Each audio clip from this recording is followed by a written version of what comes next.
let me put down my Louis Vuitton bag. Okay. So, 40 years ago, EDSA revolution at naririto pa rin tayo.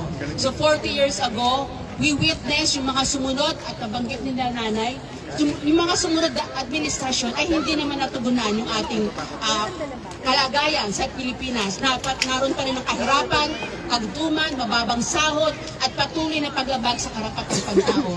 And we witnessed na sa pamumuno ng dating Pangulong Duterte, ang libu-libong pinaslang 20,000 to 30,000. 2026 is also significant for the families of victims of Duterte's war on drugs. Ito na po ay isang dekadang paghihintay ng hustisya. Let me repeat, 2026 ay isang dekadang paghihintay ng hustisya ng mga pamilya ng biktima ni Duterte. So, historic din po ito. Dahil naririto kami, imagine, naririto kami kasama nyo for the EDSA 40 na hindi namin inaasahan na magiging bahagi. So that's why historic siya. Siguro dahil walang session ngayon sa International Criminal Court dahil dito sa ating gawain.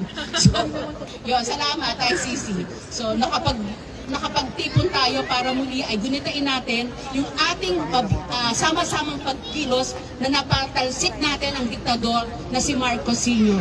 Pero naririto pa rin tayo ngayon dahil nga patuloy pa rin yung nararanasan nating walang pagbabago sa pamamalakad sa gobyerno.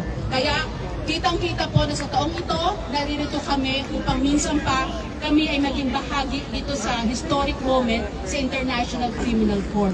Bukas po ay ang ikatlong araw.